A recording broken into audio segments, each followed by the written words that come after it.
Good afternoon, everybody. I'm Blake Kinney, Program Director for Energy Security and Resilience here at NASEO, and I'm very pleased to welcome you all to the 2023-2024 Winter Energy Outlook. NASEO and the Energy Security Committee host this event annually in conjunction with the Severe Summer Weather Energy Outlook to raise awareness and help states prepare for energy security implications of extreme winter weather, its required heating and fuel demands, and the impact of economic and geopolitical considerations on the energy supply and demand. Before we get going today, I just wanted to say a few thank yous. First off, to the U.S. Department of Energy's Office of Cybersecurity, Emergency Security, and Energy Emergency Response, or CESER, for their support of the NASEO 2023-2024 Winter Energy Outlook webinar, and just overall support to the state energy offices and energy security planning and responding to emergency events. A very special thanks also goes out to our state energy office representatives today from the California Energy Commission and the New York State Energy Research and Development Authority. And within one last special thanks to our speakers from the National Oceanic and Atmospheric Administration, or NOAA, the North American Electric Reliability Corporation, or NERC, and Citigroup. As a reminder, NASEO represents the governor-designated state energy directors and their offices from each of the 56 states, territories, and the District of Columbia. NASEO members, the state energy offices, play a pivotal role in energy security as the governor-designated leads for energy within the states. State energy directors, and for many states, their staff serve as the emergency support function. State energy officials continue to make significant energy security and resilience advancements by strengthening regional petroleum coordination and response, expanding their engagement with industry and utility partners, and by crafting actionable state energy security plans to prepare their states for the various natural and man-made disasters that may arise. One last reminder, this webinar is recorded. If you have any questions, please put those into the Q&A. We will have that opportunity for questions after each speaker. So with that, I'm pleased to now introduce Mr. Ben Bolton from the Tennessee Department of Environment and Conservation, and our NASEO Energy Security Committee Chair as the moderator for today. Ben? Good afternoon, and thank you everyone for joining us. Greetings from Chattanooga, a beautiful fall day here. I was at TVA headquarters for GridX today and tomorrow, but it's certainly worth stepping out to talk about the important winter energy outlook, and appreciate everyone that Blake already thanked for joining our call. We do have a huge agenda and know that it's a long time frame, but there's a lot of things that we wanted to cover because in case it's certainly always a new adventure, it seems like most winters, as far as what we end up facing from one emergency to the other. So we wanted to be sure to give you the information that helps you be prepared for helping your states and your offices to have awareness. And for those partners that are joining us on the call, appreciate you joining us as well, and hope you will find this information as helpful as we usually do. We will entertain questions after each speaker. So because we have so many, instead of doing it all at the end, we're going to do it after each one. Since we've got a tight agenda, I'm going to keep my remarks short to that. And without any further ado, we'll pull up the first one, Blake. There we go. And that is going to be John from NOAA, who's the Chief Operational and Prediction Branch. He'll forgive me. I'm not going to try to butcher his last name because it's a mouthful, but I know certainly that I will do a disservice if I try on my own. He's the Chief Operational Prediction Branch at NOAA in the Climate Prediction Center. And with that, I'll turn it over to him. Thank you very much, Ben, and Blake, and for the other organizers for giving me the opportunity to speak and inviting me to speak here at this meeting today. As Ben mentioned, I'm outside here in Washington, D.C. I'm Chief of the Operational Prediction Branch at the NOAA's Climate Prediction Center. Next slide, please. So I know that everyone's very much aware of the ongoing strong El Nino, but I did want to briefly touch on the latest status of El Nino, more particularly on what prospects are for any strengthening or in general, how persistence of it through the winter months into the spring. What's shown here is on the left-hand side is just the ocean surface temperature map, sea surface temperatures for the last 4 weeks or about a month. And you can see the red shades indicate warmer than normal water temperatures along that equatorial band there in the middle, just to the west of the international date line. values are quite strong, as you can see, over 2 degrees C in some areas in the East Central Pacific. Another thing also to note that I think is important is the oceans in general are pretty much ranging pretty strongly above normal in many parts of the North Pacific, North Atlantic, with some exceptions, but generally warmer than normal water there. The figure on the right is important because this is kind of the fuel for maintenance of the El Nino event. What's shown there on the right is a cross-section along the equator down to about 450 meters.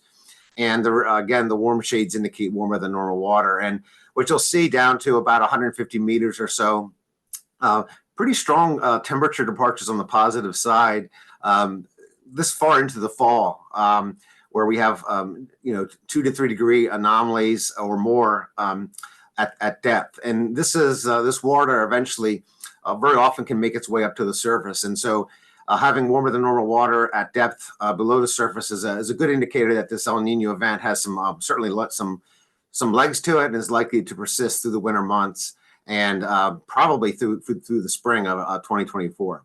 Next slide, please. So the ENSO outlook, I'm not going to spend much time on this slide. We're favored to be in El Nino conditions through the April, May, June 3-month season, as shown there on the x-axis, when we're expected or favored to go to more ENSO neutral conditions. Next slide, please. I think what's more interesting and important right now would be what the eventual strength will be. Right now, we're in what we would call a strong category. We have a equatorial Pacific ocean surface temperature, SST temperature anomaly that we use kind of to characterize whether these La Nina or El Nino are strong, weak, or moderate. And you can see on the top line that basically what's shaded there in yellow, the weak is greater than 0.5 degrees C, departures from normal 1 degree is moderate, 1.5 is strong. And so right now we're over 1.5 degrees C with this event. There's a few events in the past that we generally refer to as historically strong, meaning over 2 degrees positive anomalies across that indicator. And we're not there yet, but there is about a 1 in 3 chance as we get through the late fall and into the winter season that may strengthen to that level, meaning on par with or just below some of the events we've had in the past that people are very familiar with, such as the 1982-83 El Nino, 1997-98, and the most recently 2015-16. I don't think we'll get to that level, but it's possible for this event to continue to strengthen at least a little bit more as we go through the winter. Next slide, please. So some common impacts. I'm not going to spend much time on this, but as you can see on the left-hand side, I'm just going to focus on temperature. What's shown on the top 2 rows there are the strong El Nino events. One in 2009, 2010 is labeled moderate there, but that's actually was also considered a strong event when we updated some of the climatologies or base period in which we define our departures from normal. And some of the strong events, as I mentioned, you can see a very strong signal for warmer than normal temperatures for much of the northern tier of the U.S. Not all, but much of it. And some of the older events where positive surface temperature trends are not playing as much of a role or are cooler as well. The one that stands out is that 2009-2010 event where we had a very strong, a strong El Nino event, but we also had very strong what we would call subseasonal changes or variability within the winter from higher latitudes to poles. We had a very strong negative Arctic oscillation, North Atlantic oscillation for much more of a persistent period of the winter than we normally get during El Ninos. And so that's what changed in that event. Snowfall on the right, just some may affect some interests on the call. We tend to get 1 or 2 big snowstorms across the eastern seaboard with El Nino when the cold air phases with some of the enhanced moisture that we get with El Ninos along the southern part of the U.S. So especially the mid-Atlantic later on in the winter and also along the coastline of New England and parts of the southeast, there tends to be more snow. And also more snow across parts of the areas to the south that we really don't typically see that much snow. The storm track has shifted further to the south, and so sometimes that can allow colder air to get further south and therefore more potential for snow events. Next slide, please. So as far as the winter outlook factors for this year that we utilized, and kind of in summary at a high level, is obviously the El Nino event, the averaged over many El Nino events in the historical record, we have a typical impact both for temperature and precipitation. That's certainly a major factor. Long-term temperature and precipitation trends is a function of geography and time of the year. We have, as we all know, there's some general, for most of the country or many areas, positive temperature trends are warming across various parts of the continental United States and Alaska. Those vary as a function of location and time of the year. And that's important to keep in mind as well in doing the winter outlook. We have, won't go into detail here, but we also have statistical relationships that relate certain patterns of ocean surface temperatures or sea level pressure and other factors over various seasons prior to the eventual winter outlook. And those relationships statistically can be robust at times. And we relate them to the eventual U.S. winter temperature and precipitation observations. And of course, we also use more and more short-term climate prediction numerical forecast models from not only here from the U.S., but also international operational centers, which gives us a lot of sense of potential outliers and spread in the different solutions. And one thing I want to note that's always a challenge with the winter outlook is the predictability of other important climate drivers, such as the phase and duration of some of the colder air outbreaks that we will have during the winter as part of the Arctic Oscillation or North Atlantic Oscillation as well. Especially later on in the winter, changes in the stratosphere often can result in also cold air outbreaks in certain parts of the Northern Hemisphere, for example, during the winter season, typically in January, February, and March. But unfortunately, the forecast lead for, at this point, for predictability of where some of those outbreaks will occur and how much and what the durations will be is really quite low at the seasonal forecast lead, unfortunately. Next slide. So with respect to, I know we're halfway through November, but I wanted to show the evolution from the November, December, January 3-month seasonal outlooks for temperature and precipitation, and also provide some ways to interpret the outlooks. For this particular season, we're generally favoring the warmer shades, favoring warmer than normal temperatures for basically the northern half of the country, highest odds across parts of the Pacific Northwest, and also across parts of New England and the Northeast. We have equal chances for 3 categories in the Southern Plains, indicated by the white area. And what you'll notice is 2 of those pie charts. It's very important for people to know with these outlooks that they're actually expressing probabilities for the 3 different categories that we have in our TERSI or 3-class system at the Climate Prediction Center. And so for a forecast in Washington where that left-hand arrow is pointing, you can actually see there's distinct and non-trivial probabilities for the other 2 categories as well. It's just that we're favoring warmer than normal temperatures, but that's not the only possible outcome. It's the most likely outcome based on the information that we have, but still the other 2 categories certainly could occur. It's not the only possible outcome being warmer than normal temperatures. And an example also of that for the equal chances, you can see that there's basically a 33% chance for any one of those categories in the region of the Southern Plains and Southwest. For precipitation, it works the same way. And for this season, we're favoring above average precipitation from parts of the Southern Plains, the Southeast, and along the Eastern Seaboard, and smaller areas of drier than normal conditions for the 3-month total precipitation amounts for parts of the Northern Rockies and Northern High Plains and parts of Central Michigan. And so when you do the same thing for precipitation to interpret this, focusing on an area, that error should go down into the darker shade of green there, favoring above 60% probability. And you can see a very slight odds for below normal precipitation. And so one can interpret this also that even though the odds are not 100% for above normal precipitation, we do have a pretty strong tilt away from below normal precipitation for this particular area for this season. Next slide, please. So as we move into the heart of the winter months, December, January, and February, the outlooks changed a little bit, generally favoring warmer than normal temperatures along the northern tier of the U.S., as indicated by, again, the warmer shades.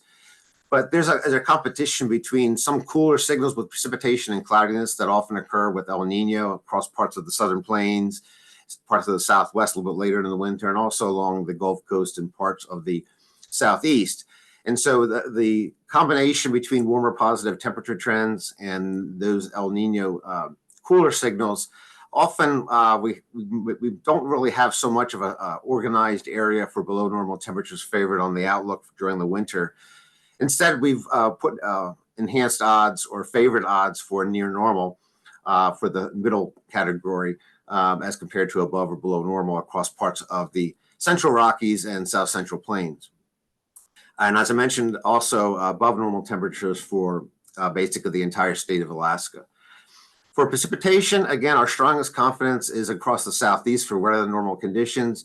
This extends into parts of the central and southern plains, and then back towards to the left there towards California and drier across the northern tier. You'll notice that the probabilities are quite modest for California and parts of the west. There's quite a bit of disagreement or uncertainty in some of the information that we're looking at. And I think everyone would understand over the last several years, a lot of variability with the NASEO cycle across much of the West Coast and far west over the last several years. Next slide, please. So to wrap up with wanted to continue through the January, February, March period. As I mentioned, this competing influence of enhanced rainfall favored cloudiness, warmer nighttime temperatures, for example, with respect to that colder signal, but also with warmer temperature trends in general compared to the 30-year normal. We are favoring generally near normal across parts of the Gulf Coast region and southeast, but we'll continue to favor above normal temperatures for the northern tier of the U.S. There is a weakness, and we'll start to see more and more of less probabilities for above normal temperatures from, say, the northern Rockies eastward towards the Great Lakes. As we get later on to the winter, we are favoring or would expect more potential or higher odds for more colder air outbreaks across some of those areas, which often occur for some of the factors I mentioned earlier. But we do still expect overall for the season above normal temperatures. And precipitation on the right-hand side, very similar to the previous map. So I won't spend any additional time there. Next slide, please. So some take-home messages for folks is obviously the strong El Nino event extremely likely to continue, may further strengthen. It's likely to have impacts through the spring of 2024, and certainly in some areas. And as I mentioned with the forecast maps, generally above normal temperatures again for the seasonal mean temperatures over the 3-month period across much of the northern tier of the U.S., the far west. And as we get later on in the winter, we start to see a little bit more in the way of lower probabilities for that across parts of the north central areas of the country. Near normal temperatures are also more likely to evolve from the southern plains and into the southeast as we go through the winter months into the early spring. For precipitation, generally wetter conditions are favored from California and Nevada at more modest odds, but generally the highest odds across the southeast. And also want to review and be prepared for potential items on the next 2 slides. If you can go to the next slide. Some additional perspective and inferences I think are important is one, it is still winter, okay? It's going to be cold. You're going to have snow. We're going to have periods of much below normal temperatures. We're going to have Arctic area outbreaks. What we're forecasting is overall the seasonal mean temperatures for the winter season. The most likely outcome as we see it now is for warmer than normal temperatures for that orange and yellow shaded area. We typically see more maritime or more moderated air masses from the Pacific Ocean impact North America than, say, Arctic air masses on average over the whole winter. A few things, the next 2 bullets may seem a little bit at odds with each other. However, there's potential for more icing events further north than expected or normal, mainly because of some warmer than normal temperatures will still be, usually it's always cold enough no matter how above normal you may get. It's generally cold enough to snow in those northern tier regions. But with some of the warmer temperatures during certain events, during an El Nino, there can be more icing in some of the northern states of New England, along the Canadian border, and so on. So there's some potential there for power issues. Also, the bottom bullet, the next bullet, the storm track is shifted further to the south. So there is actually an enhanced potential for snow and ice in more southern areas than normal, especially across parts of the plains, Oklahoma, Texas, and those regions into the Tennessee Valley, perhaps. As I mentioned, some other factors include Maybe not as relevant for this community, but potential late winter severe weather that's known with El Nino across the southeastern Florida, mainly in February and March. And also, as I mentioned, increased storminess in general across the southern tier of the country. And the final slide, please. So although not maybe all important to this community, I do think it's important to mention, however, the Gulf Coast is in exceptional drought right now, very severe for large areas of Louisiana, Mississippi, the Gulf Coast region. And so some good news from this could be, even though more storminess and flooding events, will be some drought improvement in these areas across the southeast Gulf Coast region. Also, elevated odds for less snowfall actually around the Great Lakes and interior Northeast and Alaska, and partly is because of warmer temperatures more so than less precip, although we do tend to have less precip in those areas as well. It's mainly more of a warmer than normal temperature signal. As I mentioned, high uncertainty out west. And finally, it's important for folks to understand that we also do shorter range forecasts at CPC, extended range and subseasonal forecasts targeting the week 2 to 4 and monthly period. So even though we can't say as much about some of the other variability that will in fact ultimately result in what we observe for the whole winter as a totality for the 3 months period, we will be able to see to some degree of reliability pattern changes throughout the winter for situational awareness and for decisions that can be made with less lead time, maybe a few weeks out, with respect to more shorter fuse mitigation type things, such as a change in pattern to an Arctic air outbreak for the next 1 to 2 weeks, things like of that nature. So I'll wrap it up there. Ben, thank you very much. I appreciate everyone's time. All right, thank you very much, John, and I appreciate the comments and the weather overlook. I think it's always a great way to kick this off because I feel like that has the greatest impact to how the heating season goes for most of us in a lot of respects, whether it's fuel or heat or electricity. If there are any questions, please post them at their chat. If not, I've got a short one before we're kicking off to the next speaker.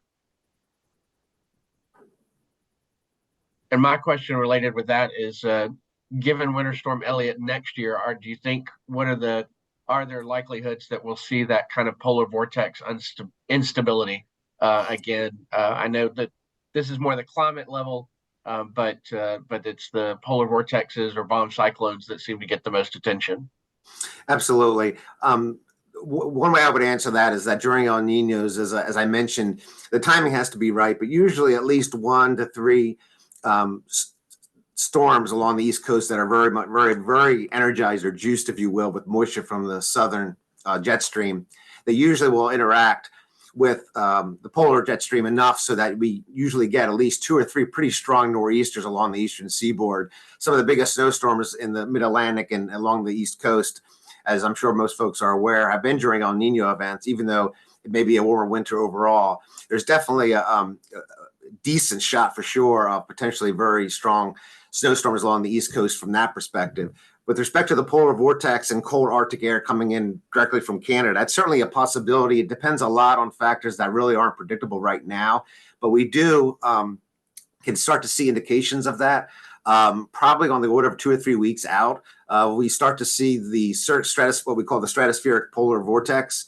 If that starts to weaken the wind speeds at very high levels of the atmosphere above the troposphere, when that weakens, the circulation becomes more wobbly, if you will, and it makes it more likely for upper level cold air, upper level low pressure to break off. The so-called polar vortex sort of, type of cold air outbreak into any part of the northern hemisphere, including the U.S. And so those become a little bit more likely probably later in the winter. It's hard to say right now how much that will occur moving forward. All right, thank you very much. And I don't see any other comments at the moment, so appreciate John joining us and taking the time to give us that weather briefing. And so now we'll move on to David Earn, the Deputy Director of the Energy Assessments Division with the California Energy Commission and one of our State Energy Office fellows. So appreciate you joining us, David, to give us the California perspective. Thanks, Ben. Happy to. Again, I'm David Earn. I'm with the Energy Assessments Division within CEC. We're responsible for gathering information on all of our energy resources in the state and analyzing it, providing information to the public and legislature and governor, et cetera. So I'm going to go through, next slide. I'm going to go through today both natural gas and petroleum. I'm not talking much about electricity. We're a summer peaking state at this point. Who knows with electrification whether that will stay the same. But also electric is affected by natural gas and what may happen with the natural gas system. So I'll focus on both of these two during my comments. Next slide. Oh, well, as John just mentioned, you see what things look like predicted for us for the winter. As that relates, our winter looks like it could be warmer, in which case that'll be better for our natural gas situation, since most of our natural gas is for space heating. And so that'll be a lower draw on natural gas for the winter. For the precipitation, it's a good thing for the precipitation, not so much for the winter, but also for the summer. Always like having additional snowpack in the Sierras to provide additional hydro during our summer. And so that'll be helpful. Hopefully we won't have any more flooding like we had last year, but that remains to be seen. Next slide. I'm going to give a quick overview of our gas supply situation so you kind of understand where we are in California. So California gets about 93% of its natural gas from out of state. As you can see, the different lines that bring natural gas into the state. So we're reliant on those east of us for our natural gas supplies. Only about 7% is produced within the state. The interstate pipelines bring it to California, and you see those on here, as well as the price hubs that are located in white. But we're at the end of the line. We're an end of the line customer, so we're susceptible to those things that happen throughout the areas east of us and north of us. But we are, we have a fair amount of storage in the state, and I'll talk a little bit about that as well. Next slide. From a supply situation, things are looking better this winter so far than last winter. Last winter, we had a number of issues with supply pipelines, particularly a explosion on the El Paso line in 2021, reduced capacity coming to California. There are other planned and unplanned maintenance issues in other pipelines providing natural gas to California last year. So that, combined with what we had was lower than normal storage, led to some challenges for California last winter, including an extreme price spike in November through January. The conditions have eased this year. The El Paso line is back up and running. All the other ones seem to be running well. So as long as there are no other pipeline issues for this summer, or excuse me, this winter, then we should be looking good for our capacity and our supply. Next slide. Two different sources of storage in the state, SoCalGas and PG&E. So let's look first at SoCalGas. Their storage is looking good for so far. Turns out that, as many of you may know, Aliso Canyon, which is one of the largest of SoCalGas's storage areas, had a leak back in 2015, and the storage was curtailed up until just this last August, when our California Public Utility Commission issued a decision that increased the maximum allowed capacity at Aliso Canyon to help mediate price spikes. And so that's allowed SoCalGas to continue to fill and increase supply within, or storage within Aliso Canyon. But they have other resources as well. Those are shown on the right. But as you can see on the left, the green line, which is this year, shows that we're above normal for this year and looking good, certainly in comparison to last year. So supply in SoCalGas is pretty strong at this point. Next slide. Let's look at PG&E. PG&E is a little bit different than SoCalGas. PG&E has certainly their own storage, but they also rely on independently owned storage fields for additional supply. Plus, they have a lot more transmission lines where they can pack and provide storage there. As you can see, they're also doing well in terms of their storage compared to last year. And so the ability for both the North and the South to have a good storage supply is strong. Combine that with the so far, good inflow from the transmission lines should put us in a good state for our supply of natural gas, assuming there are no major weather issues that cause price spikes in other parts of the country that may affect California. So that's our overview of the gas system. Let's go next to our petroleum. So again, an overview of kind of where California is. Winter, winter effect doesn't necessarily affect our fuel infrastructure is quite the same way, but as does the natural gas system. But let's talk a little bit about what our situation is like. So we are an energy island with because of specific fuel specifications and blends. Most of our fuel comes in through marine vessel form in both the north and the south. We get about 15% supplied from Alaska, about 60% is foreign supplied. Only about a quarter of our petroleum comes from within the state. As you can see, pipelines lead from those major hubs out and provides fuel not only to California, but also into Nevada, where we provide a very large portion of Nevada's and about half of the Arizona supply. And those are providing specifications that meet California as well as Nevada and Arizona requirements. So those refineries, which we have about 10 of them in the state, are supplying California and a couple of our neighboring states. Next slide. We track prices on a routine basis to see how prices are looking for California versus the US and other selected West Coast states. We do a report on a weekly basis. This was last week's report that we're showing where we track the prices relative in California, how they're going up or down relative to the US and our neighboring states. Track this over time. Generally, our prices track pretty closely with crude prices in terms of their up and down volatility. But as you know, California's prices tend to be higher than those in the surrounding states for a variety of reasons. Last October, we had a situation, as you can see in the graph, where if you look at the US average, which is the bottom green line, and in the October-November timeframe, the prices went up, they went down, then they went up a little bit, then they dropped way back down. And you look at California's prices, they spiked much higher, as well as other Western states. Led to some concerns by our governor and the legislature about whether the oil companies were gouging customers in California, and led to a new landmark piece of legislation that I'll talk about in a little bit. But as you can see right now, prices are going down in California as they are in the West. But primarily that's because about November timeframe, we switched from a summer blend to a winter blend.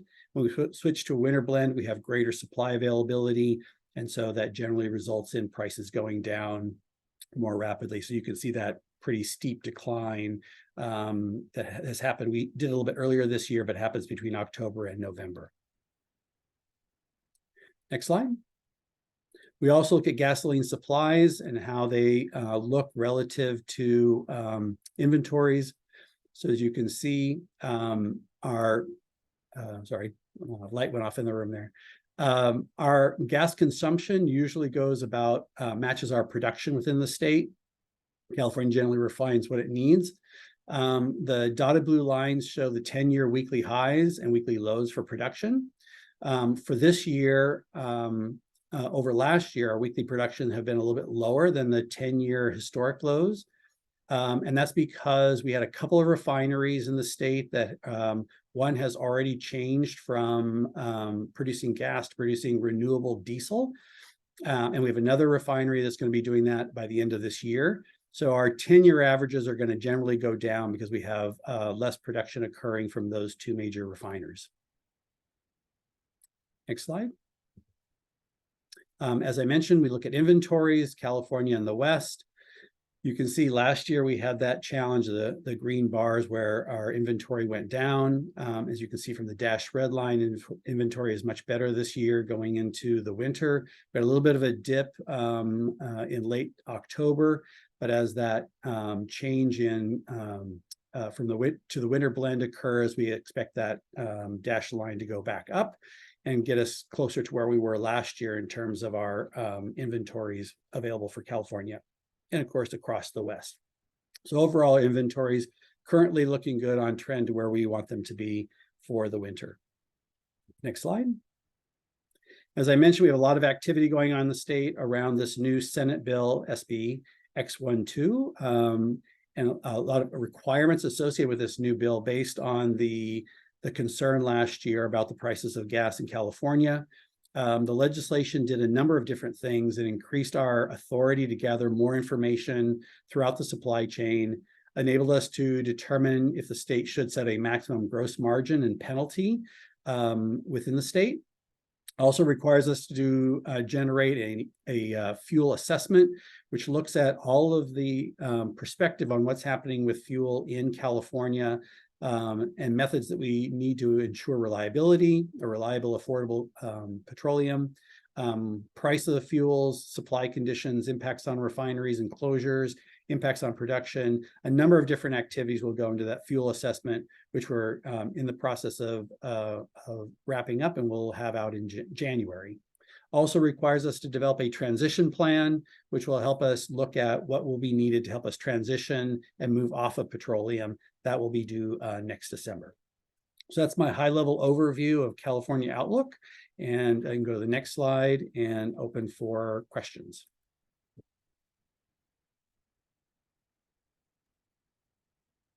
All right, thank you, David. Reminder, if you do have any questions, please put those in the Q&A. It's down at the bottom over the chat. And if not, my question is what kind of disclosure? So you've got the data collection ability that you're doing now.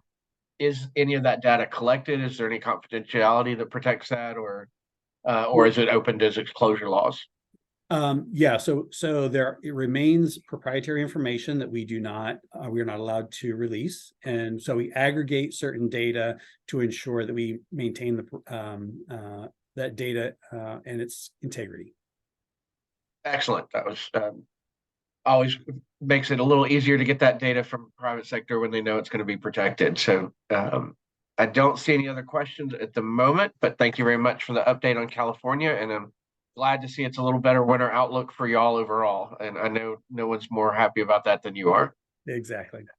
Thank you very much. And with that, we will turn it over to our next State Energy Office colleague, Matt Milford, who's the project manager for energy resilience and emergency preparedness in New York State Energy Research and Development Authority, also better known as NYSERDA.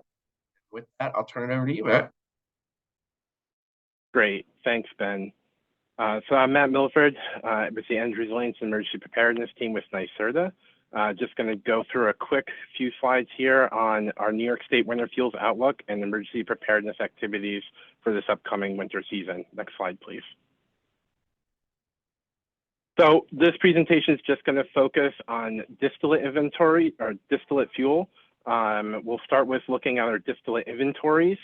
You can see in the graphic on the left-hand side here, showing Pad 1B, our Mid-Atlantic distillate inventories.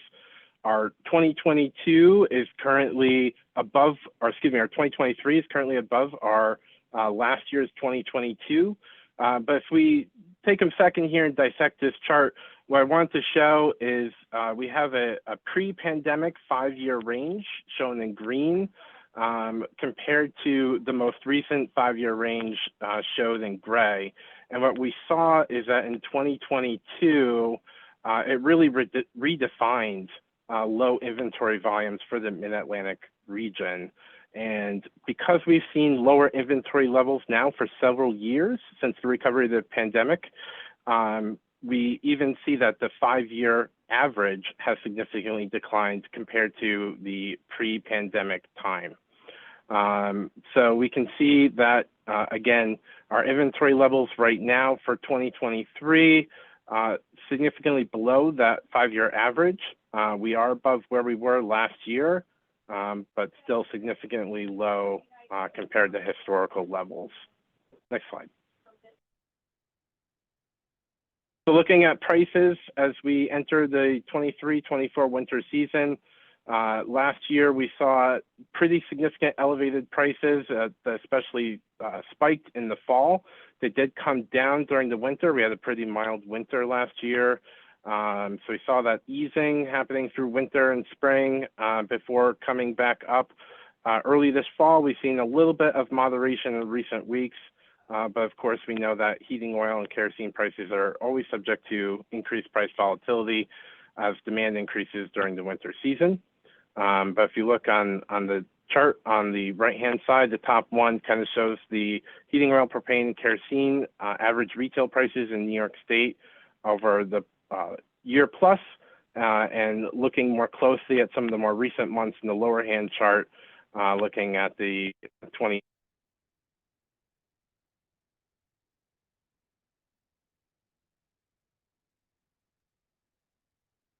Oh, Matt, I think we lost your sound there for a second.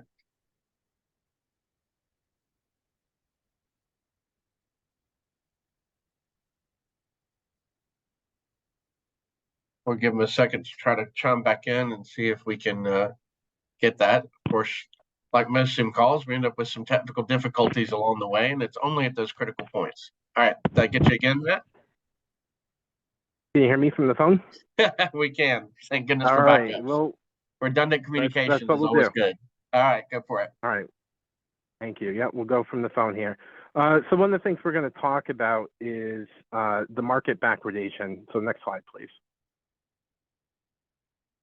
So what we see here in 22 was a really steep backwardation that really reduces the incentives for storage, as the futures price in the prompt months is significantly more expensive than the outlying months.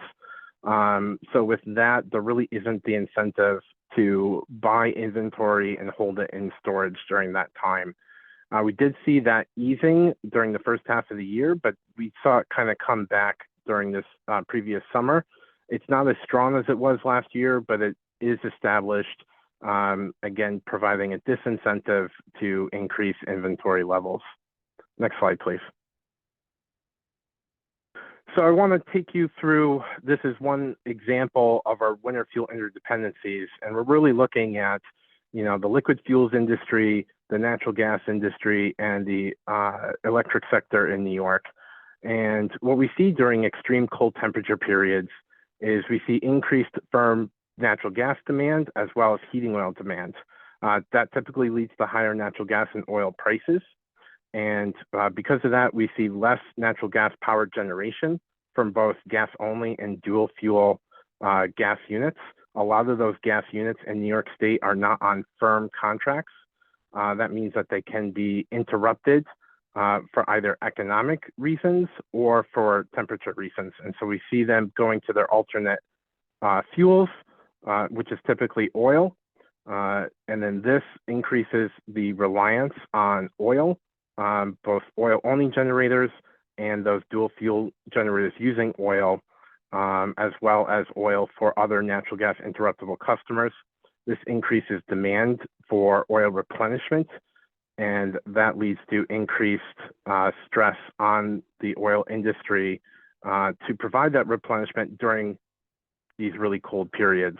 So that really becomes where the supply chain is critical, and being able to meet that increased demand. Next slide. So one of the new tools that were developed this year as part of the Energy Security Plan process is a liquid fuels risk rubric.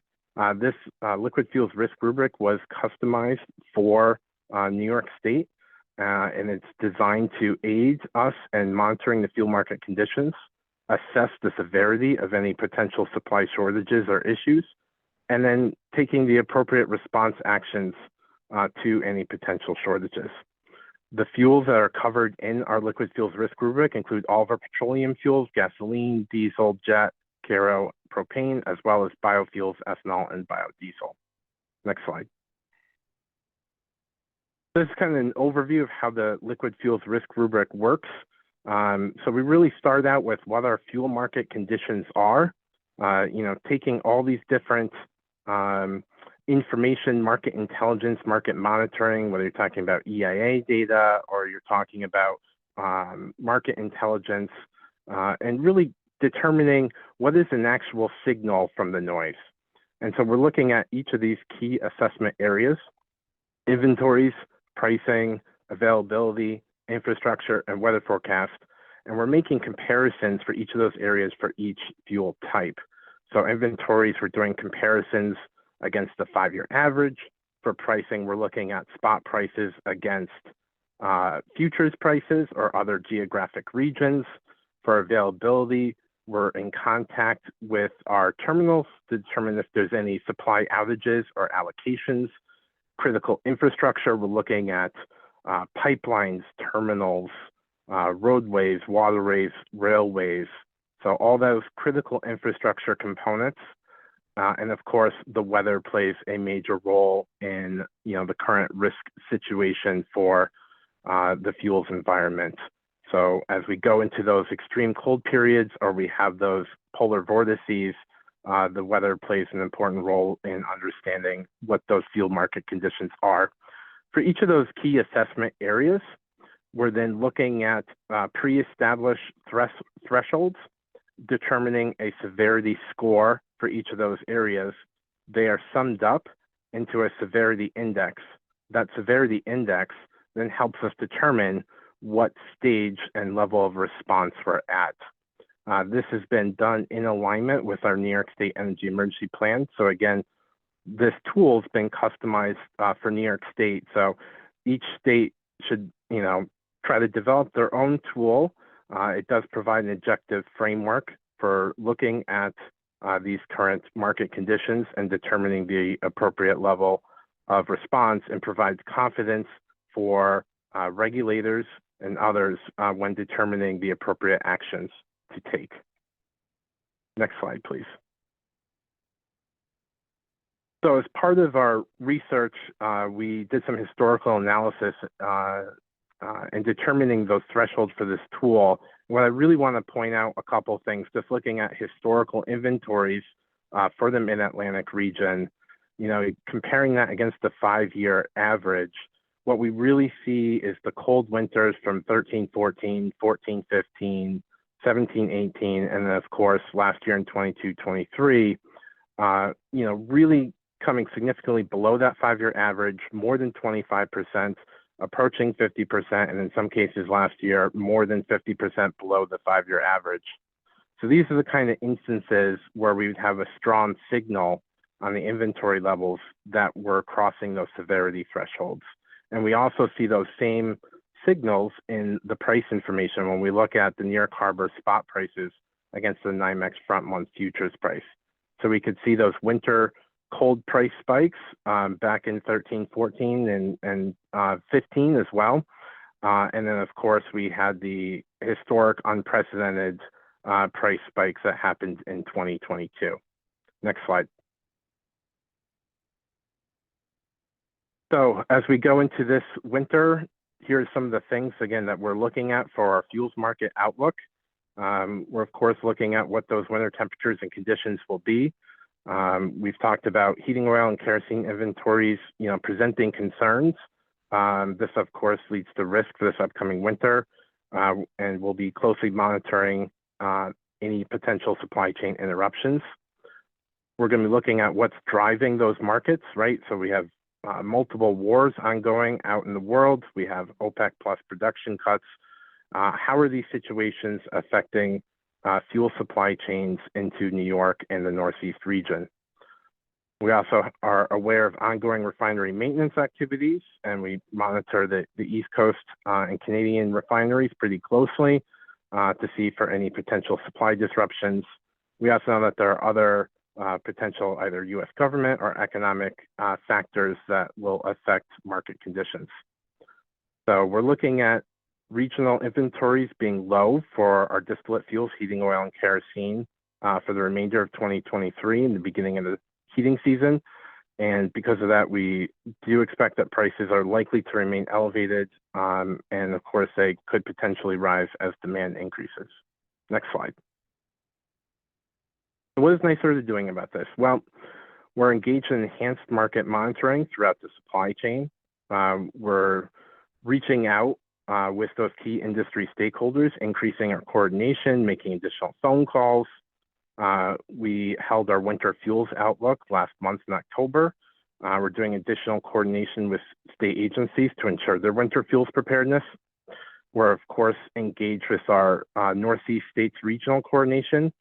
So that includes the New York and New England Fuels Call that some of you might be familiar with. That does reach out to not only the states, but the industry and federal partners as well. And we're engaged in the public communications process. We're letting consumers know that they should plan to fill their tanks early, develop flexible financial plans. Distributors should have their supply replenishment in place and having alternates arranged as well. And those interruptible natural gas customers in New York should consider filling their backup fuel inventories and have their alternate fuel lined up for the winter season. I believe that's it. So the next slide will close us out if there's any questions or comments. We do, Matt. First of all, thank you so much for rolling with the communication changes. I think it's a great example of preparedness, frankly, in that, one of the things that always will happen is communications will always get a challenge at some point, and this certainly shows that we just all have to learn to roll with it. So the first question was, how long did it take you to develop that risk tool, which is great, and how would you suggest a smaller state energy office might implement something similar?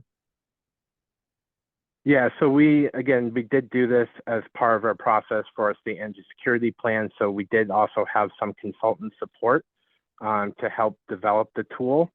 So the development was really over a matter of several months. And of course, we had some back and forth discussion on what thresholds were going to look like, what the comparisons should be. So it's really, how would a smaller state energy office implement this? You really got to know your own fuel system, right? If you're looking at prices in your state, how are you comparing that? What's your benchmark that you're looking at against? Could be something if you're in the South against the Gulf Coast, if you're in the Midwest against Chicago. If you're out in California, Los Angeles. These are the type of things that you want to be looking at. Obviously, everyone knows their own infrastructure for what goes into their state. So what do those critical pipelines or marine access points look like for your state? I think California did a great job looking at not only fuel for coming into their state, but also how fuel leaves their state and helps supply neighboring states in Arizona and Nevada. So these are the kind of things that you want to look at in terms of developing that tool.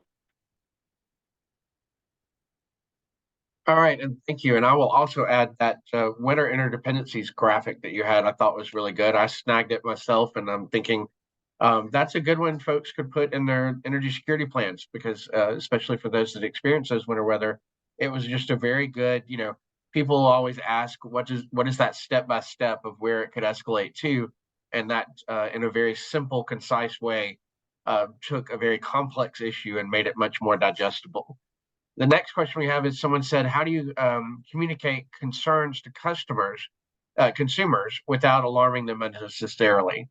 Boy, there's a good one. We could spend the rest of the time on that one. It's a great question. So really, it's about winter preparedness. So the message for consumers is ensuring that they have their own plan and preparedness in place.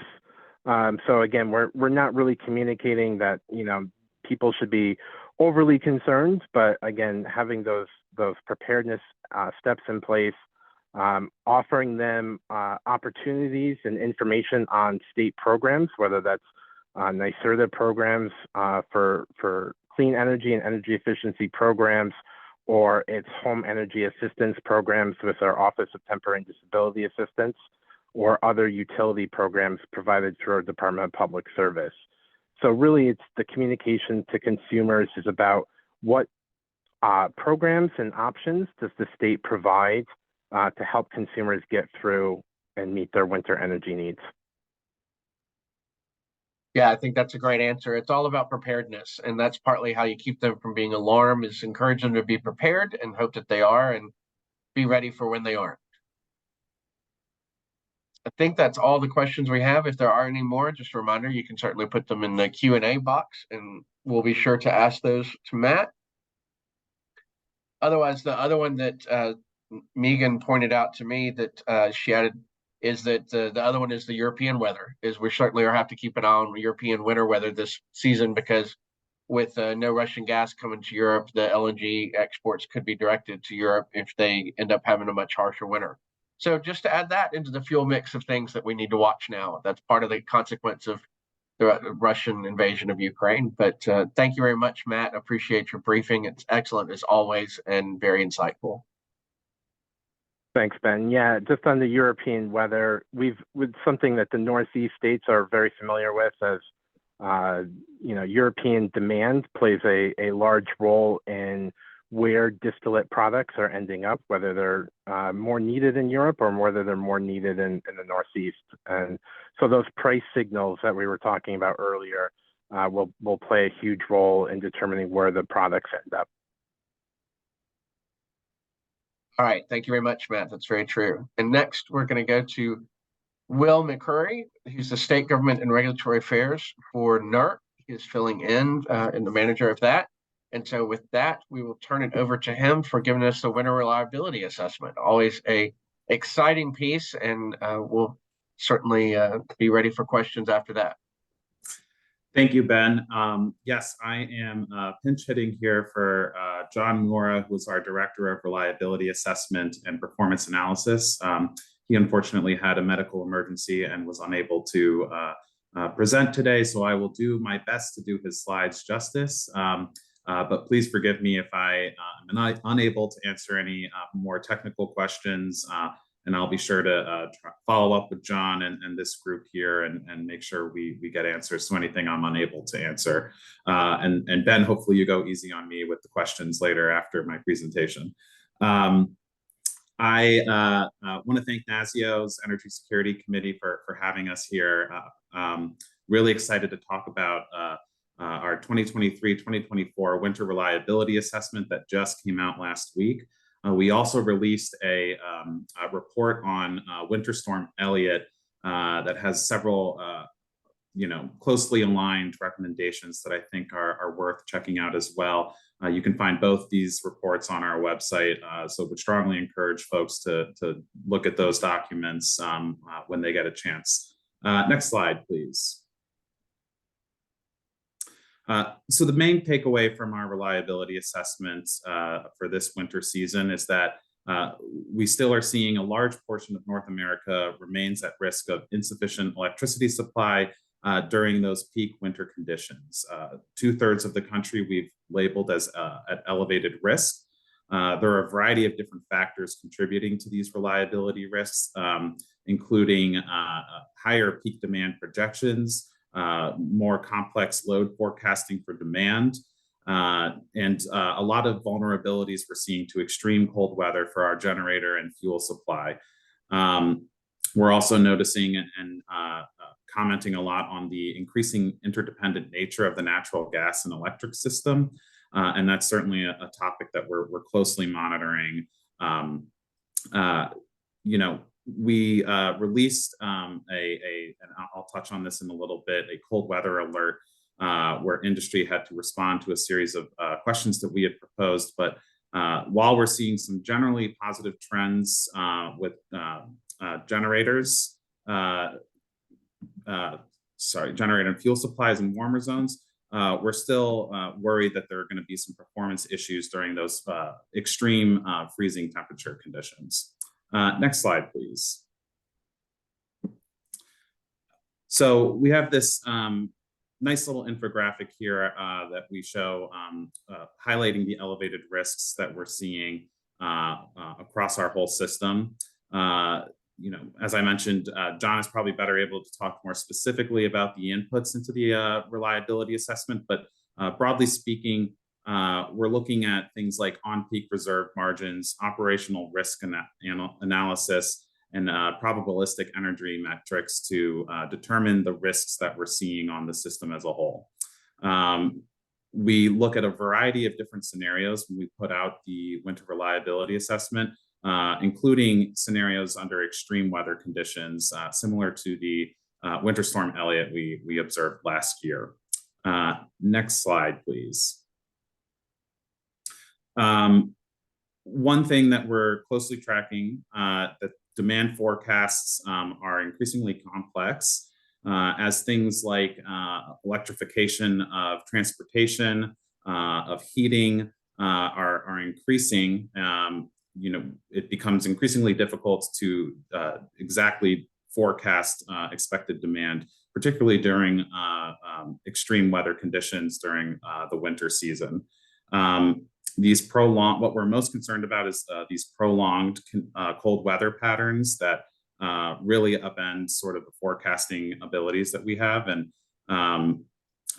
we want to be closely monitoring and preparing for those possibilities while we're getting ready for the winter season here.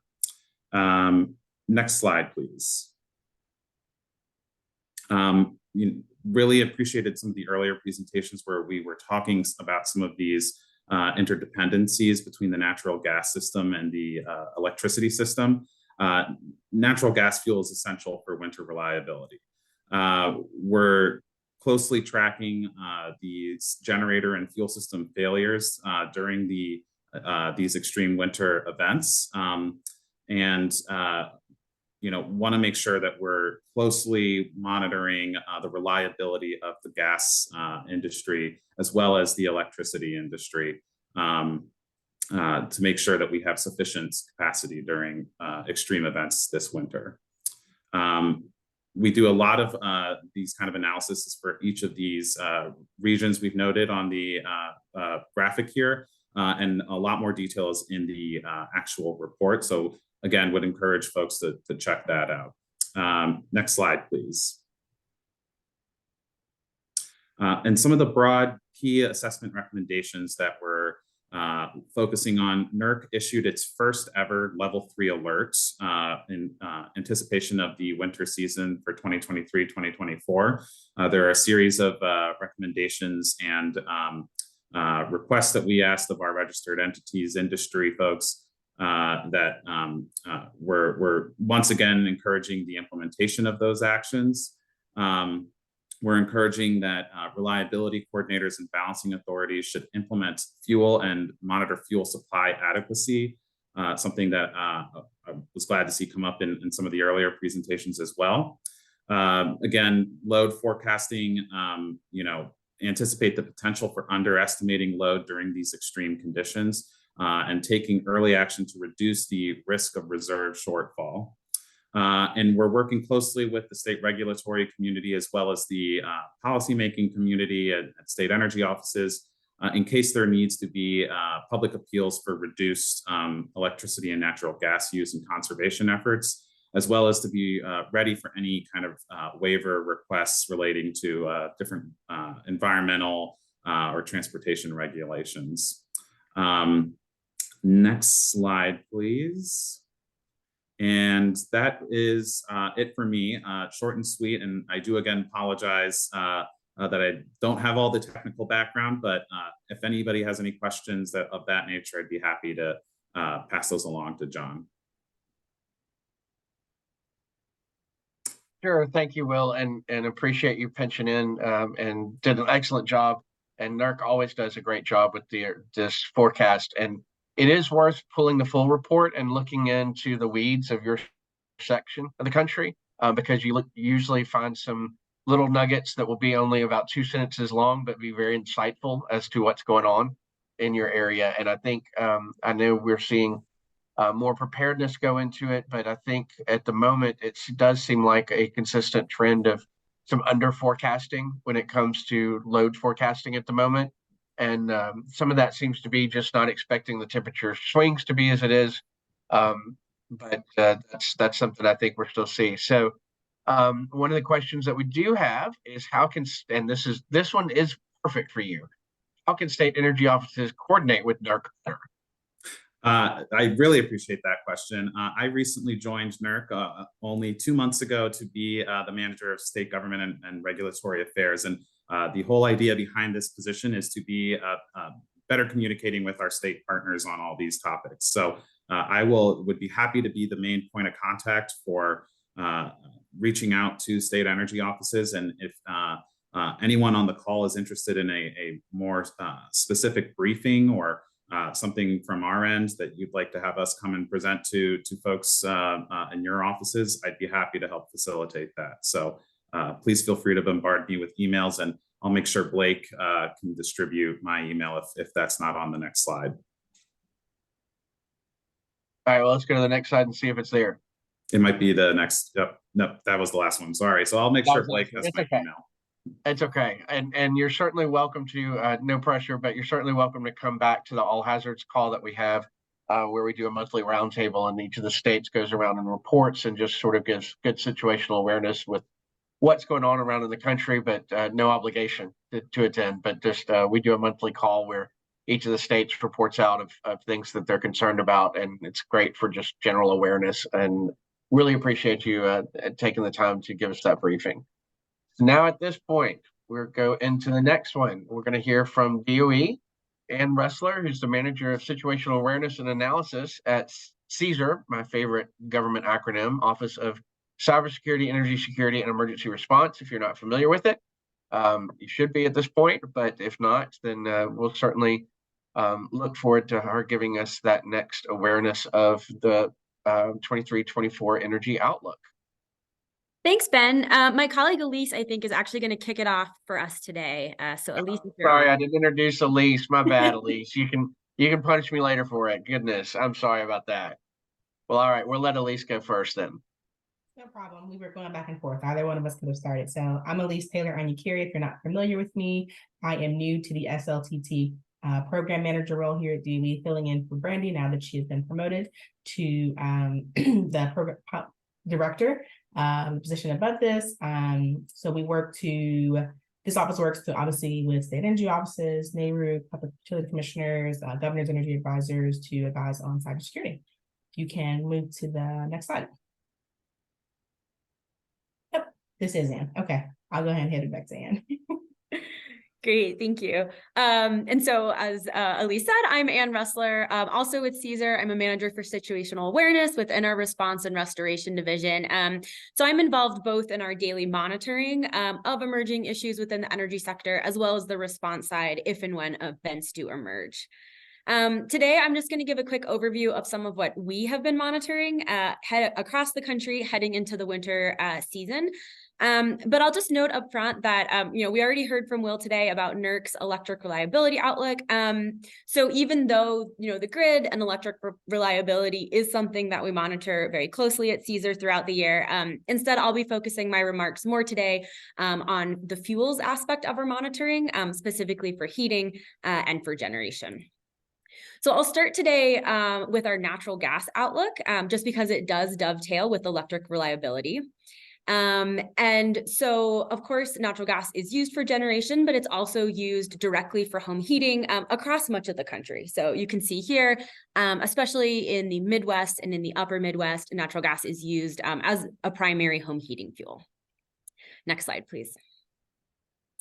So the good news is that natural gas storage is pretty healthy across much of the country.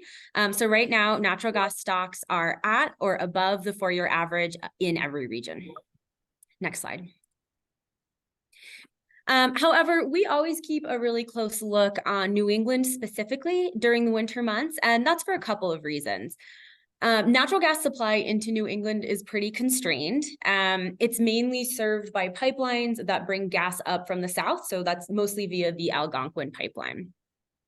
However, that pipeline infrastructure is not sufficient to meet peak customer demand during those extremely cold days, those cold snaps, those prolonged cold periods that we sometimes see in the winter.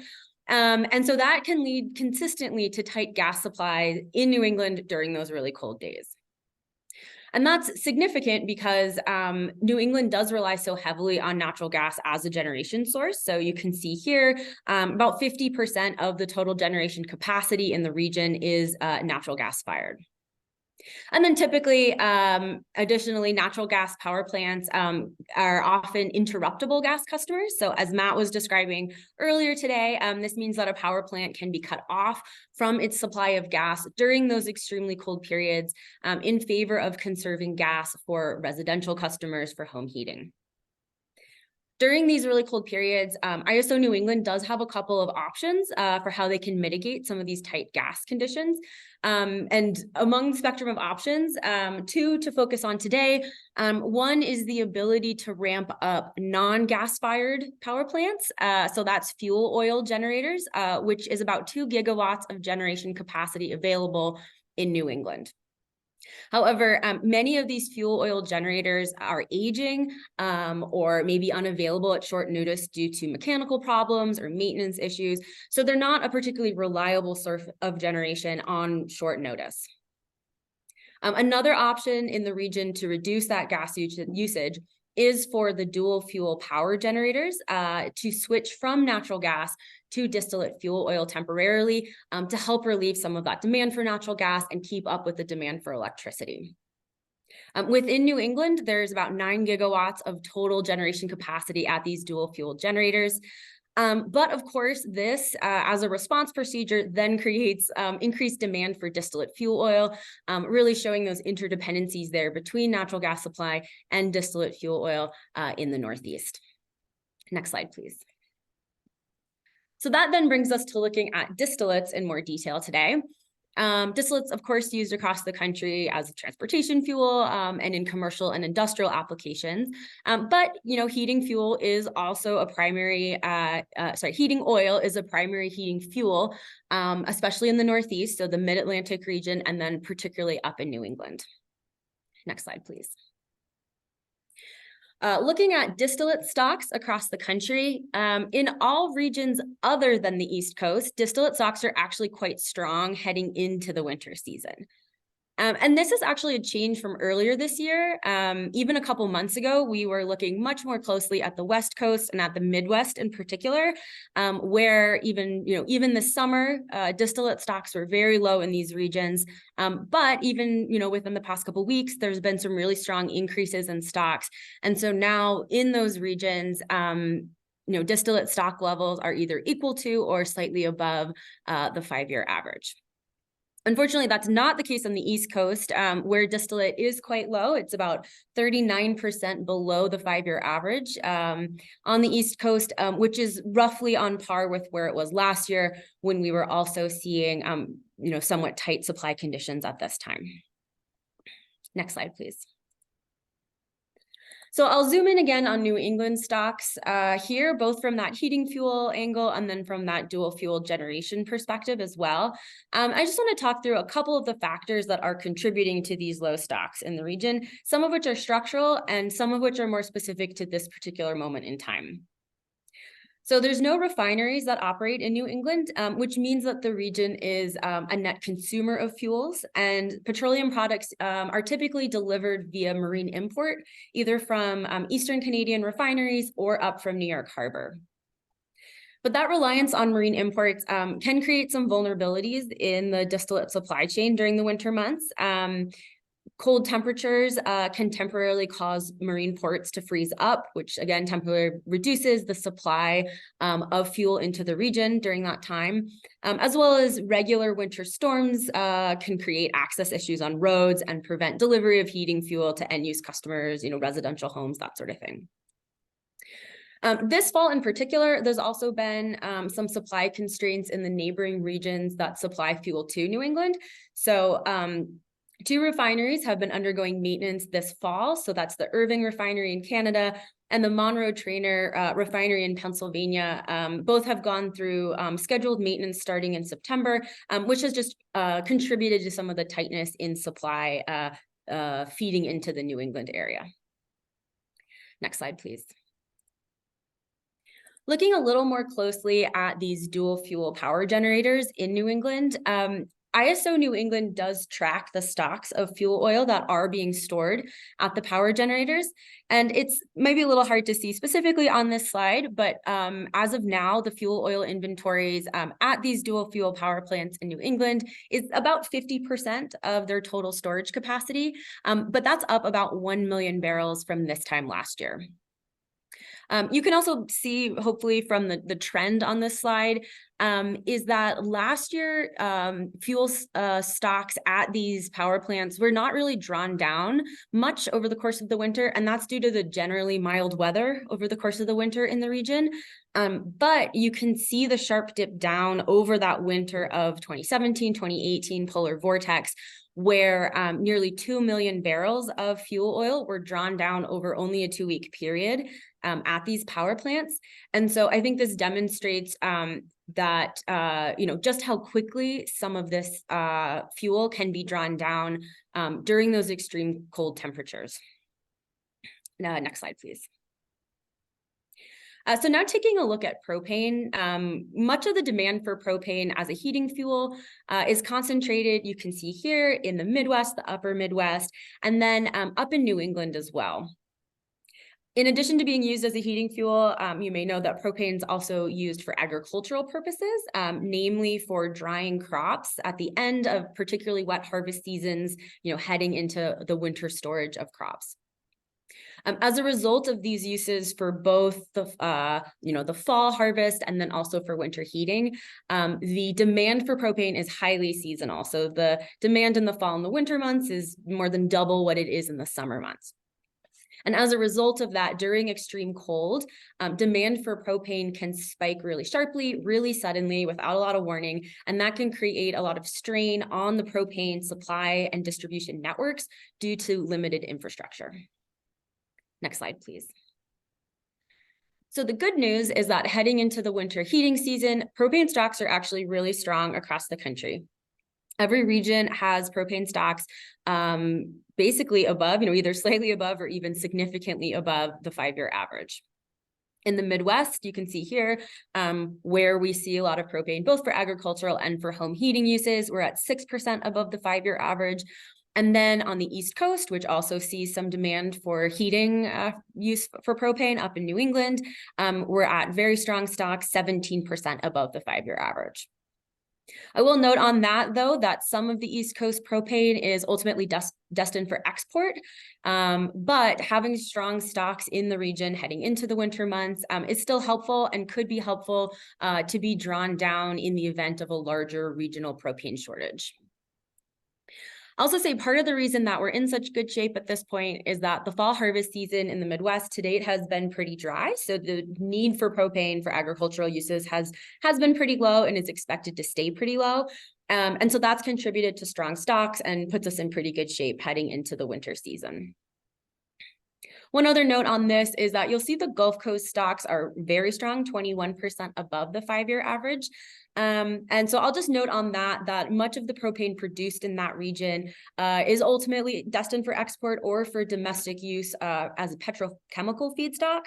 And so just wanted to flag that the strong stocks in that region, though, are unfortunately not necessarily indicative of preparedness for winter heating season by use of the domestic customers that would need it for home heating. Next slide, please. Just at a super high level, here are a few projections for some of the underlying factors of propane this summer. So EIA's winter outlook does expect elevated propane production this winter compared to last. At the same time, imports from Canada into the upper U.S. May be down this year. The U.S. does receive imports of propane from Canada, but Canada is increasingly shifting its propane exports to its West Coast out to Asian markets. And so there's a possibility that we may receive less of that coming into the U.S. this year. At the same time, the U.S. is likely to export more propane than last year. Last year was a record high year for propane exports, and this year, the first half of the year, we're already at continued record high of exports, so that will be another factor. EIA also does expect some increased propane consumption domestically this year compared to last year, but I will note that it was a very low demand, last year for various reasons. And so even though there's expected to be higher consumption this year, it will still likely be lower than historic averages.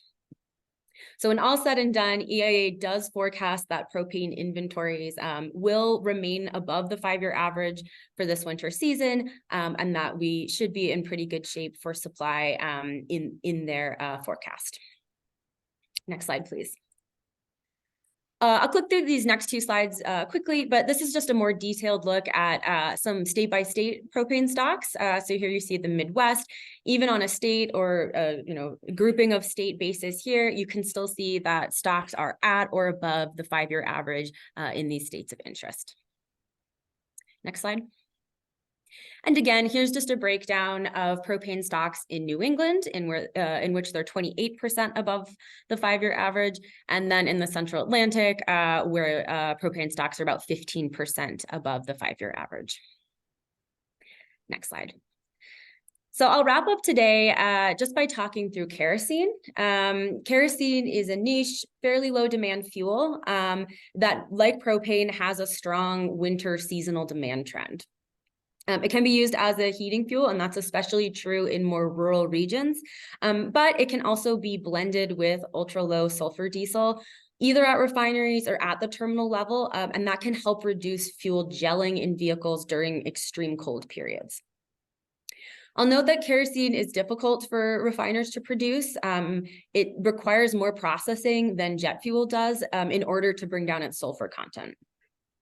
And some of you may remember that even at this time last year, we were already tracking kerosene stocks very closely this time last year due to tight supply conditions and very high prices, especially in the mid-Atlantic and in the New England regions. I think part of what we all learned from that last year is just how limited the availability of data on kerosene is, and especially true for the timely kerosene data. And so as a result, it is difficult to track kerosene, in real time or in as close as possible to real time. And as a result, it's also can be difficult to identify supply constraints as they develop. Next slide.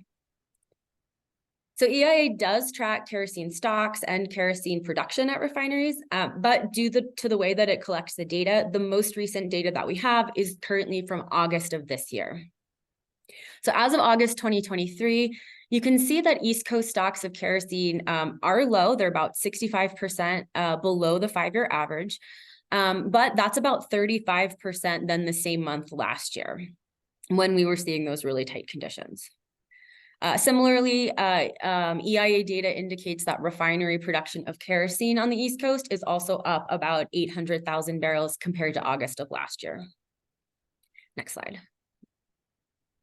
So here's a look at the EIA data for New England on a state-by-state basis, at least for the states where data is available. Hopefully showing here that you can see that the stocks are, again, up somewhat from last year. I'll also just note that our Caesar team is in the process of reaching out to terminals and to some suppliers of kerosene in the New England area, just to get some data points from them about what the situation is on the ground and whether they, as industry members, are having any concerns. So far, of the people that we've heard from, the parties have responded that they either have an adequate or a more than adequate supply of kerosene at this point. And so that's promising, but we do know that kerosene stocks can deplete quickly during early cold snaps or prolonged cold periods. So definitely something that we'll continue to monitor, and we'll continue our outreach as well, just to get a sense of what that is throughout the course of the winter. But again, we did collaborate on this quite a bit last year, and so we're also always happy to hear from you as well as the winter gets underway. If you start to hear things on your end at the state level regarding any supply issues, we're certainly interested in hearing about that as well. Next slide, please. And I'll hand it back to Elise to wrap it up. Thank you. So I'm going to go over briefly Caesar's coordination role. So Caesar wears a couple of different hats. One, we are the sector risk management agency for the energy sector, as well as the coordinating agency for the emergency support function number 12, which is the energy sector. Kind of as we execute on those roles, we do a few different things. But the main thing that we do is regularly engage with state, local, tribal, and territorial governments, industry, and interagency partners before and after events. So, but kind of before events happen, we do a lot to kind of just prepare broadly for energy security. So having long-term initiatives working with states and the industry about what we can do to improve energy security. We do some of that through coordination with the Electricity Subsector Coordinating Council, as well as the Oil and Natural Gas Subsector Coordinating Council. We have steady agendas that we're constantly working on improving things.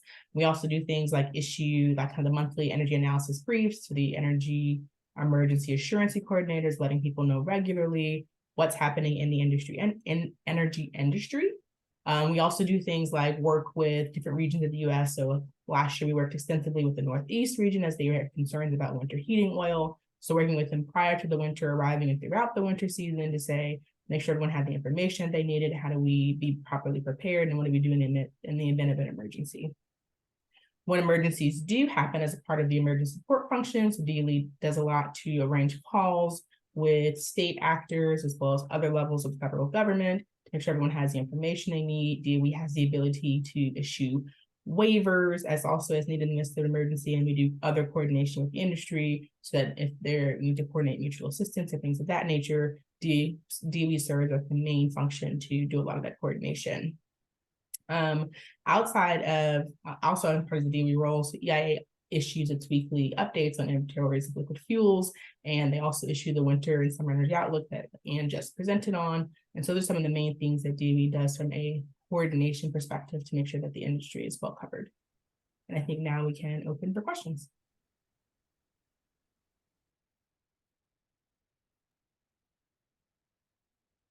Well, thank you, Ann and Elise, both for that wonderful briefing and the update. And glad you can join us and help Brandy and Megan with their roles. And been working with us for a while now, so it's good to have a familiar face as well. And hopefully they'll leave you on detail. That's going to be my vote.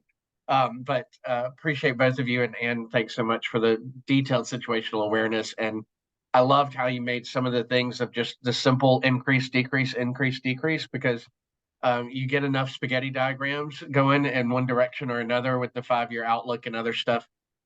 It's really good to use those briefing slides for public awareness. Well, not public awareness, government awareness. I'll use those for the locals a lot of times, and I'll have to point out and go, okay, this is just increasing. That's all you need to know.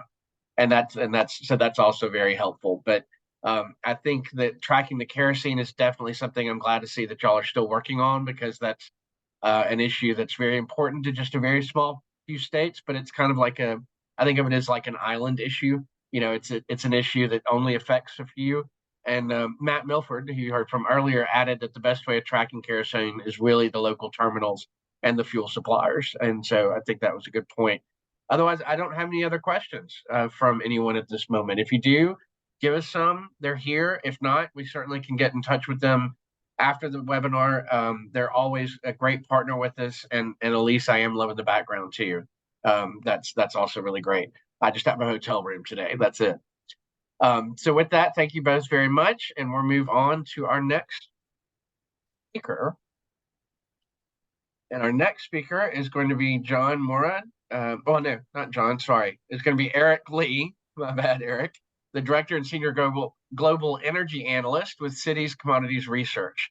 And he's going to be doing his own slides because, like a good private company, it does have some forecasting information that I'm sure they don't want out there for everybody to maybe accidentally slip to somebody else. So do appreciate you joining us. And that's going to be our last speaker. So we will open it up at the end if there are any questions that you've thought of since then. And with that, I'll turn it over to Eric. Thank you. Thank you very much, Ben, and thanks for having me in this call. I've had the pleasure and honor of speaking with NASEO a few times in the past years, and it's great to be back. Just to check, can you see my slides? My slide? Yes, we can see your slides. Great. Yeah, so my name's Eric Lee. I'm a Senior Global Energy Analyst at Citigroup, where I write research and advise investors and corporate clients and policymakers on oil and gas markets, as well as carbon markets and energy transition themes. We just actually also published a winter energy outlook this morning. I wanted to share our oil and gas market outlooks with a focus on some of the global factors and some perspectives on particularly also the geopolitical risks that are relevant to this 2023 to 24 winter. The fact that is that we've heard from already throughout this hour and a half a lot of geopolitical risks roiling markets the last few years. The pandemic itself, then in February last year, the Russia-Ukraine conflict sent ripples through all commodities markets, but notably natural gas and oil. For oil, the ongoing oil production cuts by Saudi Arabia and OPEC Plus have been supporting oil prices and even causing short-term price spikes.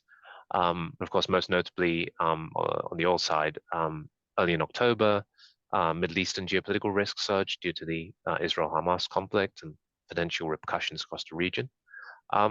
But oil prices did collapse not long after, and that's because this has also been a period of what we see as relatively weak demand signals globally for oil and robust supply ex OPEC plus. So that's why we titled this "Down the Roller Coaster for Oil and Natural Gas Prices."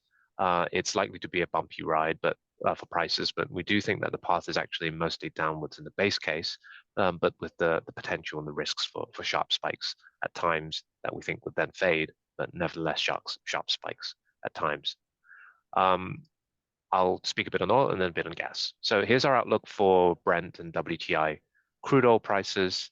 After averaging $85 in the third quarter of this year, we expect Brent to ease lower and average $82 in the fourth quarter. We actually see the next quarter, the first quarter of 2024, at $80 per barrel in the base case. We expect WTI prices at about $4 below that on a fairly stable basis. Although we do have the opening of a new or an expanded Canadian oil pipeline that might narrow the Brent-TI spread a little bit in the first half of 2024, but we don't think it's a huge impact. And we see global oil inventories shifting from a large deficit in the third quarter of 2023, and hence, a move up in prices, easing to close to balanced in the fourth quarter of 2023, and then to a surplus in the first quarter of next year. So basically moving from a large deficit to balanced and then to a surplus. And that's kind of what's underlying this price view. The main risks on the bull and bear side, particularly on the bull side, to prices are particularly geopolitical for the oil side. Whether OPEC Plus does something drastically different at the upcoming OPEC meeting, which is at the end of November, just around the weekend after Thanksgiving. And also if the Israel-Hamas conflict escalates and spreads to nearby oil-producing countries like Iran. On OPEC Plus, over the last few months, this producer group, they've had monthly meetings. In general, they've decided to hold their production cuts to year end rather than start to bring oil back. And some of those headlines, as they've met every month, have caused some of the oil price sort of moves up at times. However, the production cuts, I want to note, have also become more tentative if you look through and listen and read the rhetoric. So in the past months, they've gone from kind of mandatory planned cuts to being quote unquote voluntary, then to really quite unilateral. Saudi Arabia did a unilateral 1 million barrel per day cut by themselves. And so in that sense, other producers have been able to enjoy the fruits of that and free ride, if you will, somewhat. And one of the other big producers may be also looking to exit this deal. The United Arab Emirates, the UAE, did stay in with the program, but they did get a concession of basically being able to raise their production slightly in January by 200,000 barrels a day through a kind of accounting adjustment, even if the cuts look like they stay the same. And Russia has not cut as much as promised either. So there is a sense that some of these deals can be shaky, and it's not as coherent as it may look on the surface. So as we get to late November, there's the risks to what they do. They could see the recent price drop and decide to cut more production, or they could hold their production flat, or they could even actually start to taper their cuts and bring oil back to the market. So I think a lot of it actually, in a sense, is actually price responsive. So they may look at where prices are as we get to November 26th, 27th, and in a sense, that actually means that they provide a bit of stabilization around the range for crude oil, Brent crude oil at around $70 on the low end to $100 on the high end. That's a big range, but it means actually they kind of respond a lot. And to the extent we're lower than $80 come the end of the month, they might cut more, and that defends the price rather than necessarily causes a big oil price spike. But we do see oil supply growing faster than demand next year globally. So even if OPEC Plus holds the cuts in place and does nothing, it looks like it gets harder and harder for them to bring back that oil this time next year. So if they actually get fed up of having held, what is productive oil capacity off the market for such a long time, they started doing this in 2020 in response to the pandemic, and they've been holding on ever since. If that breaks, then you have this downside actually potential move in oil as well. So that's something to keep an eye out for. One big number headline is like spare capacity in OPEC Plus is actually currently much higher than it has been for a long time. So it's at about 5 million barrels a day or even more. Whereas over the last decade, often it was as low as 2 million barrels a day or lower. And so in that sense, they're holding a lot off the market to hold prices at the levels that we're seeing them now. And if that breaks again, you can see some downside to prices. On Israel-Hamas, the conflict and humanitarian crisis, frankly, continues. Its oil market impacts have been on the limited side. Markets have revised down the assessment of its risks, especially since its first outbreak. There have been some attacks coming into Israel from Lebanon, from Hezbollah, from Houthi groups in Yemen, but broadly it has stayed contained geographically. The main risks on the oil side have been if Israel were to attack Iran, particularly Iran's nuclear facilities. Could that also impact Iran's oil production and oil exports? The US had also been in talks with Iran about freezing and keep its nuclear activities, and had been allowing Iran to export more oil. So could any escalation lead to the US imposing harsher sanctions on Iran? Might Iran move to block the Strait of Hormuz, which is a strategic bottleneck where over 20 million barrels a day of oil flows through? And all in all, these are high impact, but we think very low probability risks. But these are certainly the risks to keep in mind that could cause a crude oil price spike, which could carry through then to heating oil, diesel, jet, kerosene, gasoline, etc. Still, as I mentioned, the fundamental backdrop is robust supply growth. So even among geopolitically sensitive producers, production's up. So Iran, Venezuela, Nigeria have seen production tick up quite steadily over the last few months. Libya still has some risks to supply to the downside. Iraq has seen some 400,000 barrels a day of oil flows disrupted due to revenue sharing disputes between Baghdad and the Kurdish regional government. So these discussions are happening now in Iraq to try to bring back some of these barrels to market, and that would unlock a slug of supply as well, but talks have remained slow. But all to say that actually in these 5 countries, we sometimes call the fragile 5 on the oil side, it's not just a upside spike risk, it's also been more two-sided, and they've been bringing oil back. Outside of these countries, across non-OPEC plus countries, oil production has actually been growing robustly. So if you look at the Americas, the Atlantic Basin, we've got multiple places growing fast, not least the US itself, but also places from Argentina to Brazil, Canada, Guyana, Norway, and others. So there's actually a wide, broad base of places where oil supply is growing. And if one place for some reason is disrupted or delayed, that doesn't derail the overall supply growth that we're seeing. US oil production continues to grow, notably from shale resources. This is a price-sensitive sector of production, and it also impacts the gas side, as I'll note in a moment.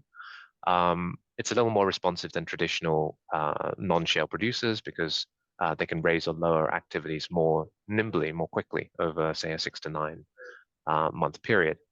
The publicly listed US oil companies have been under pressure in recent years from investors to stick to a capital discipline narrative. So that's actually restraining how much cash flow they put back into reinvesting in drilling and instead return a lot more cash to shareholders. So all else equal, this has made US shale less responsive to higher oil prices, but not entirely unresponsive. So as prices have been high over the past year, production has also shifted to a higher growth level. And EIA's August 2023 monthly oil report showed a new record for US crude oil production after the dip since the pandemic. So US crude oil production hit 13.1 million barrels a day and is growing at over 1 million barrels a day year on year. So fast growth and hitting new highs and continuing to move higher. So at the very least, the US is supplying pretty significant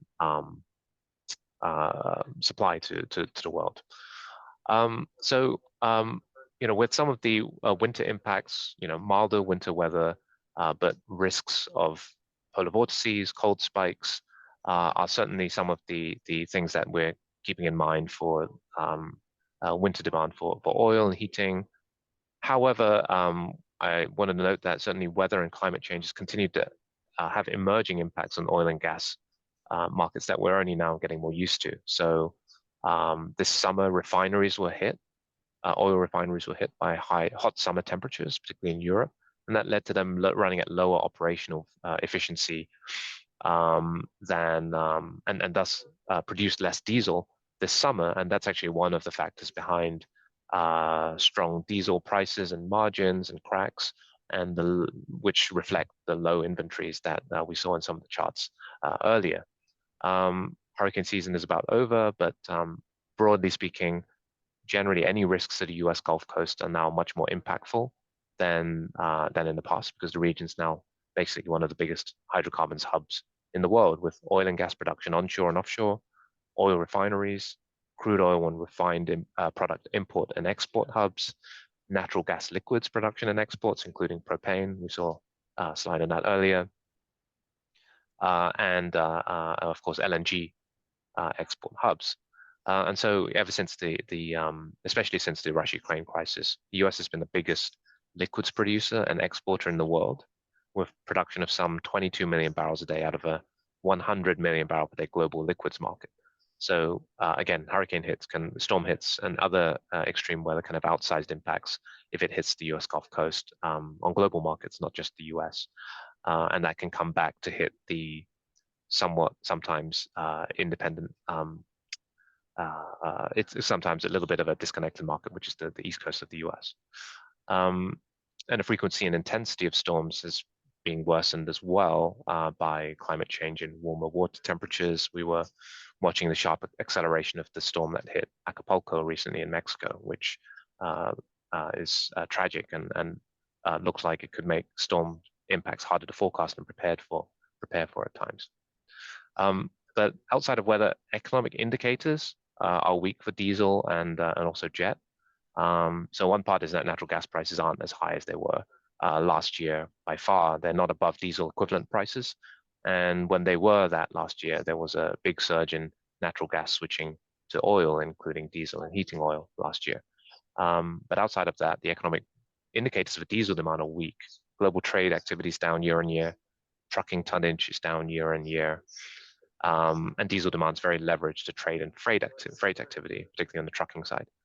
But we've also, beyond the economic stuff, been seeing meaningful efficiency gains and fuel switching across the road vehicle fleet. So that's everything from better miles per gallon performance from internal combustion engine vehicles, but also increasingly switching to electric vehicles and other alternatives as well. On the jet fuel side, which relates to diesel, distillate fuel, and kerosene, we've also seen while passenger numbers have ticked up, they haven't ticked up quite as much as they might have in China as lockdowns there have risen. But one other thing we've noted is even though passenger activity has been rebounding a lot, jet fuel demand, petroleum jet fuel demand has actually lagged quite a lot. And that to us is pointing to a big step up in aircraft efficiency that we've seen through the last few years, especially out of the pandemic.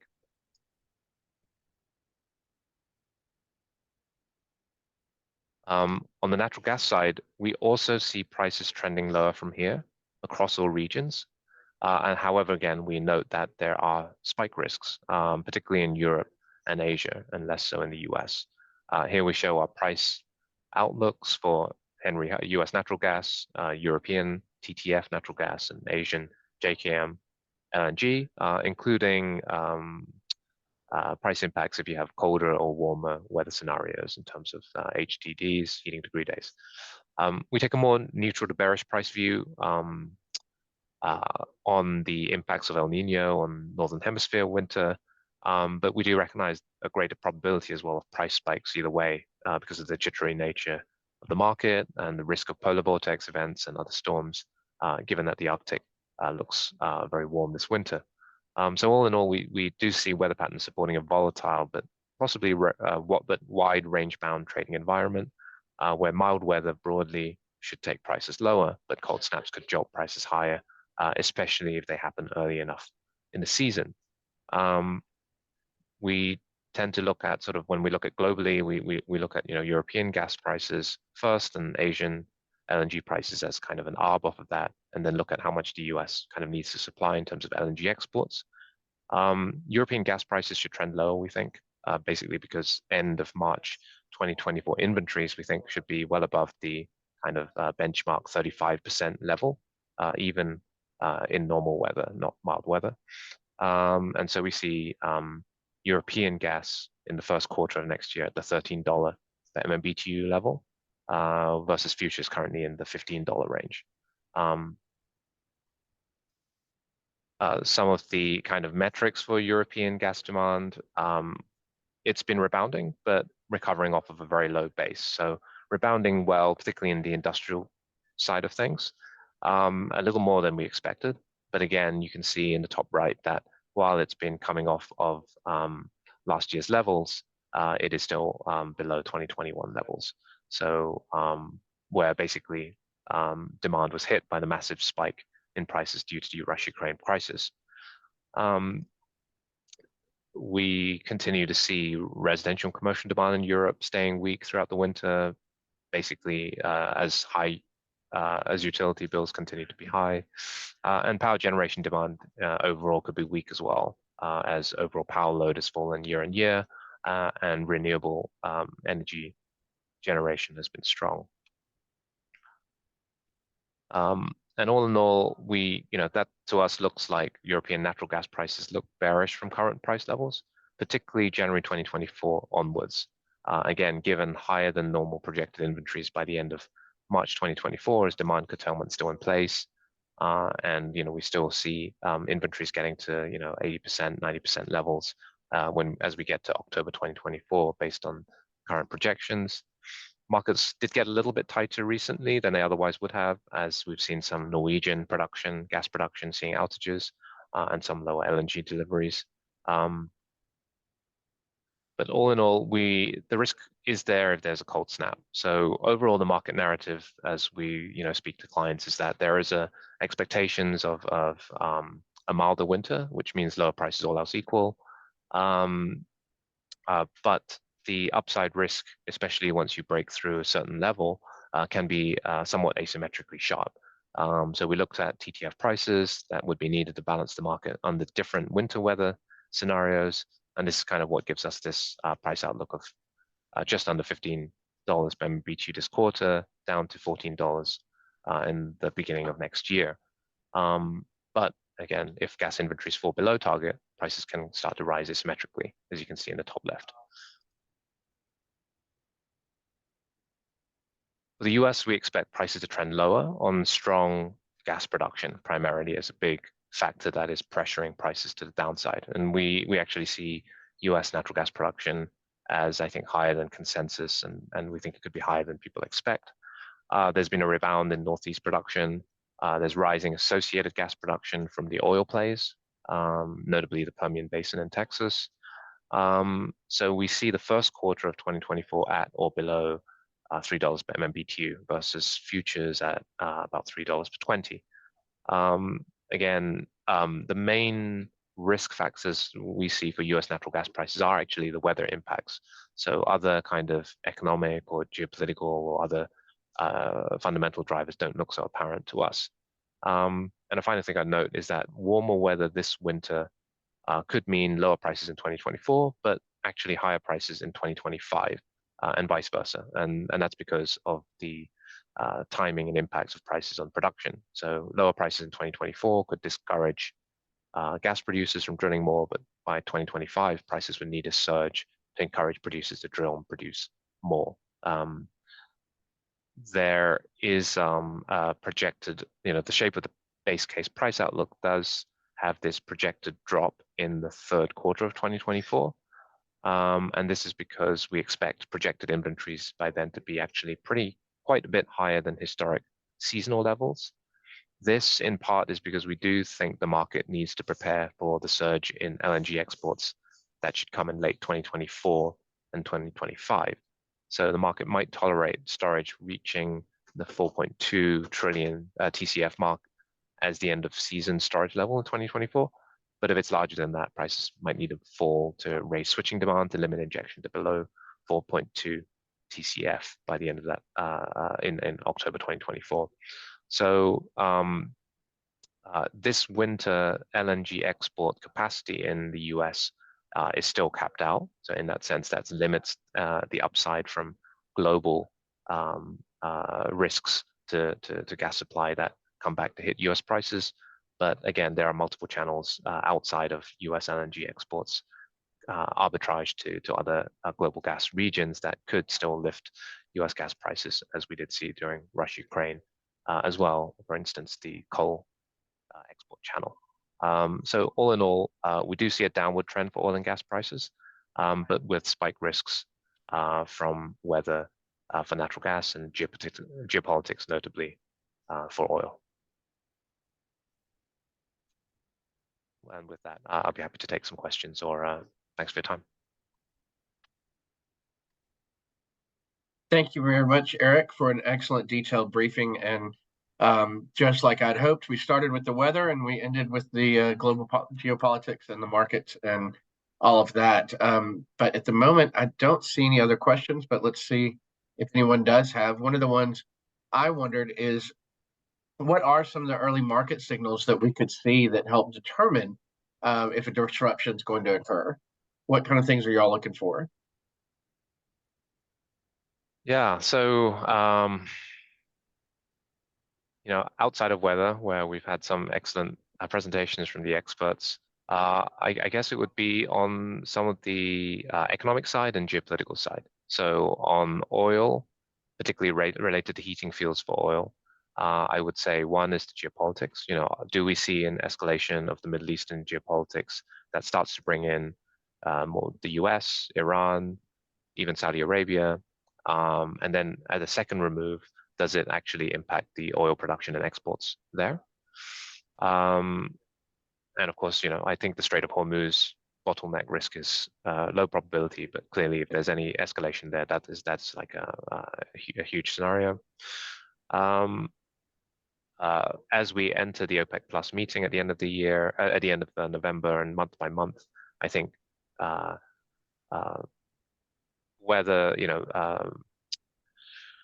I think that the outcome of that will be important to watch. If they manage to cut production or restrain production more, that would lead to higher oil and heating oil prices. And then on the economic side, a lot of it is really related to trade activity, and where we can monitor, there are some indices that monitor global trade activity, and then US tracking activity or container activity. On the gas side, very much, I think, particularly for the US, following just how US gas production is doing, that's one of a big factor there. But then also following power generation demand, following industrial demand in Europe, etc. I guess those would be some of the other signals that I'd want to keep an eye on.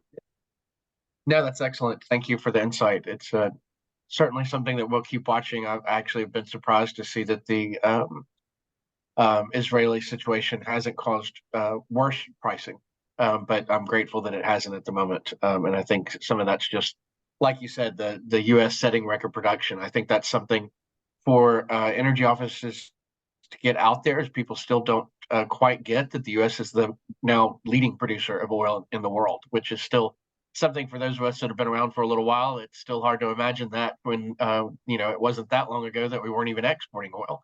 So that's but we don't seem to have any other questions at the moment. If there are any for any of our speakers at this point, certainly chime those into the Q&A. I know that it's late at this point and nearly time for everyone to wrap up for the day, but I certainly appreciate everyone joining and attending the Winergy Outlook with us today, and appreciate NASEO pulling this all together. It was great to have all these different speakers with their insight.